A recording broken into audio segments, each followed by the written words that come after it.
Voici la revue de presse. Bonjour Marion Lagardère. Bonjour Patrick, bonjour Julie, bonjour à tous. Et cet avertissement à la une du magazine Challenge, le capitalisme est en péril. Et oui, focus sur les dérives du système avec le livre de Patrick Artus, économiste à la banque Natixis. Et si les salariés se révoltaient, il y a alerte rouge, martèle Vincent Beaufils dans son édito. Cette thèse doit faire réfléchir tous ceux qui, comme nous, à Challenge, sont attachés au système capitaliste et de faire mine de découvrir le creusement des inégalités désormais bien documenté, dit-il, la déformation du partage des profits entre actionnaires et salariés. Il n'en faudrait pas plus pour fomenter une bonne révolution, écrit Vincent Beaufils. Alors, le dossier est éloquent, mais il témoigne quand même de ce que beaucoup de Français savent et vivent déjà au quotidien.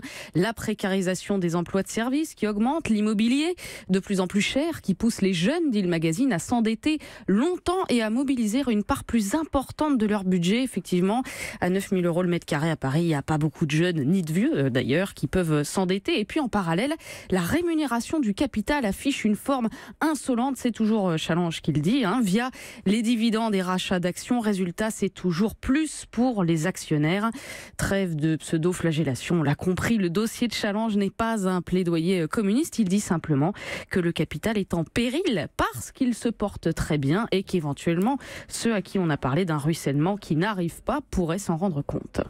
Et puis en péril également la cote de popularité d'Emmanuel Macron. Oui, l'alerte vient du quotidien Les Échos. Macron décroche auprès des classes populaires. Tiens, d'après un sondage Elab, le président gagne 6 points auprès des cadres à 65%, mais en perd 7 chez les classes populaires, dégringolant à 27% de confiance, un écart entre catégories sociales qui ne cesse de grandir au fil des mois, notent Les Échos. Pourquoi ? Eh bien parce que les réformes, répondent les sondés, profitent aux plus favorisés. De quoi faire dire aux Parisiens qui a suivi le président hier à Rouen que l'état de grâce s'est terminé. Dans la foule des mécontents, écrit le journal, c'est la diversité qui retient l'attention. Personnel soignant, cheminots, étudiants, éboueurs, salariés de Carrefour ou encore retraités. Un proche du président s'inquiète. On a peut-être trop parlé aux cheminots et pas assez aux Français, dit-il. Il faut entendre quand ça gueule.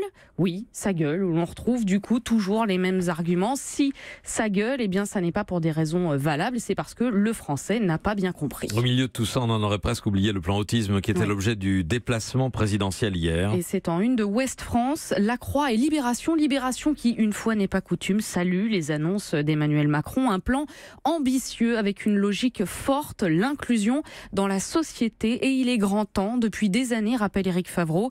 Les autorités sanitaires sont hypocrites. Elles mettent en avant le souhait d'un dépistage précoce de l'autisme, mais dans les faits, le délai d'attente moyen pour accéder à un diagnostic est de 446 jours, une durée insupportable que le nouveau plan promet enfin de raccourcir. Autre mesure demandée aussi depuis des années par les associations, la scolarisation dans des écoles normales de tous les enfants diagnostiqués, la formation d'équipes médico-sociales en école primaire et pour les adultes, plus de logements adaptés. Voilà, les annonces sont là, les objectifs aussi, l'argent également, mais ce n'est que dans 5 ans, conclut Libération, que l'on saura si ce plan marque vraiment une rupture. Et au-delà du commentaire, excellent dossier sur l'autisme ce matin dans Libération avec Éric Favreau.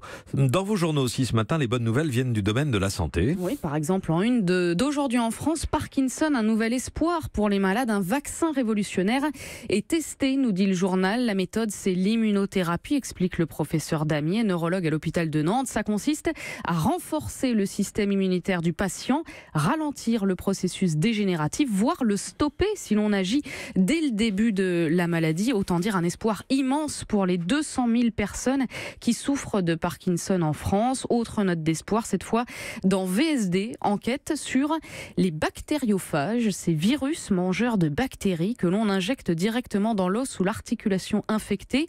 C'est une méthode avec laquelle le professeur Ferry soigne déjà plusieurs patients à l'hôpital de la Croix-Rousse à Lyon, comme René, 79 ans, cloué dans un fauteuil à cause d'un staphylocoque doré. Il a pu remarcher miraculeusement, écrit le magazine, après avoir reçu une injection de bactériophages. Alors le détail peu ragoûtant de l'affaire, c'est que ces bactériophages, eh bien le laboratoire va les chercher dans les égouts. Et pour cause, c'est dans les eaux usées qu'on trouve le plus de bactéries et donc de mangeurs de bactéries. CQFD, c'est le principe du vaccin. C'est efficace et c'est à lire donc dans VSD. Enfin, 2 jours du marathon de Paris, il y a péril sur l'esprit du running. Oui. C'est la Croix qui alerte. Et il est loin le temps où quelques joyeux milieu de riches, chevelus, le plus souvent acquis aux thèses libertaires, se mesurer sur des courses plus ou moins bien organisées, chaussées de baskets fatiguées et vêtues d'un t-shirt vierge de toute marque, écrit Jean-François Fournel. Courir est un sport gratuit qui finit par coûter cher. Notre sport s'est embourgeoisé, constate Jean-Claude Moulin, coureur de 67 ans. C'est devenu une activité de masse, dit-il. Les sponsors, les financiers, les équipementiers se sont engouffrés dans la brèche et ont fait de ce sport une bonne affaire. Une très bonne affaire puisque le marché approche le milliard d'euros, écrit Lacroix. Entre les montres connectées, les collants haut de gamme, les chaussures de marque, les dossards à 100 euros, sans compter les compléments alimentaires et les pommades anti-bobo, les économistes spécialisés dans le sport chiffrent à 600 euros la dépense annuelle en équipement de chaque marathonien.